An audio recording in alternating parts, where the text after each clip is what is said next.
آپ میں اپنے آپ کو موجود پا کر مجھے دلی مسرت ہوتی ہے، کیونکہ اس محفل سے بڑھ کر کوئی مبارک محفل نہیں جس میں اللہ کا ذکر ہو، اس کے رسول علیہ السلام کا تذکرہ ہو۔ اس سے زیادہ بہتر کون ہے؟ اوقات ہمہ بود کے در یاد بسر شد، ہماری زندگی کے صرف وہ لمحے قیمتی ہیں جو اللہ رسول کی یاد میں گزر گئے، باقی ہمہ بے حاصلی و بے خردی بود، باقی تو عمر ہم بے عقلی اور بے وقوفی میں ضائع کر رہے ہیں۔ تو خوش قسمت ہیں آپ لوگ جو اس وقت بیٹھے ہوئے۔ حضرت سیدنا معاویہ رضی اللہ تعالیٰ عنہ کہتے ہیں رسول کریم علیہ السلام تشریف لائے، لوگ بیٹھے تھے، آپ نے فرمایا کیوں بیٹھے؟ انہوں نے کہا اللہ کے رسول ہم صرف اللہ کے دین کے تذکرے کے لیے بیٹھے ہیں۔ تو آپ نے قسم دی کہ واقعی اللہ کی قسم تم اس لیے بیٹھے ہو، اور ساتھ ہی کہا کہ مجھے تمہاری نیتوں میں کوئی شک نہیں، مگر جبریل علیہ السلام نے جو بات تمہارے بارے میں آ کر کہی اس کی وجہ سے میں پوچھا کہ واقعی اس لیے بیٹھے ہو۔ کتنا درجہ ہے کہ اللہ کی طرف سے پیغام آیا کہ جو کسی مکان میں یا مسجد میں لوگ اکٹھے ہوتے ہیں، میری کتاب پڑھتے پڑھاتے ہیں، ان کے اوپر فرشتے جو ہے نا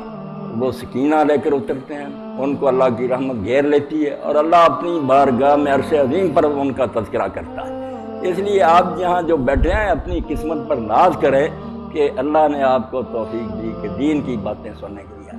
اور ساتھ ہی یہ بات بھی آپ کے علم میں رہنی چاہیے، یہی میرا مشن ہے اور اس پر میں جمع ہوا ہوں کہ آپ میں سے کئی لوگ کسی مسلک کے ہوں گے، کوئی کسی میں نام نہیں لیتا، سب آپ جانتے ہیں کہ کوئی کسی خیال کا کسی کوئی بات نہیں، ایک رشتہ جس نے مجھے اور آپ سب کو اکٹھا کر رہی ہے۔ بدقسمتی یہ ہے کہ اس رشتے کو بھول کر چھوٹی جو ہے نا تقسیمیں یا نسبتیں ان کو ہم نے ترجیح دے دی کہ یہ اہل حدیث ہے، یہ بریلوی ہے، یہ دیوبندی ہے، یہ شیعہ، جو اصل بات تھی کہ اللہ کے رسول کی نسبت سے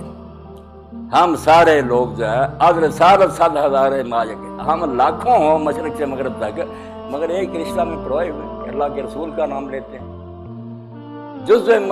ما لا ينفقس، ہم کتنا آپس میں جھگڑے اور بحثیں ایک درخت کی ٹہنیاں، یاد ایک ہے جب تک کوئی شخص اس بات کا انکار نہیں کرتا کہ میں حضور کے قول کو حجت نہیں مانتا، آپ اس کو اپنا بھائی سمجھیں۔ جو اس نے تحقیق کی نا، اگر آپ غلط سمجھتے پیار سے سمجھائیں،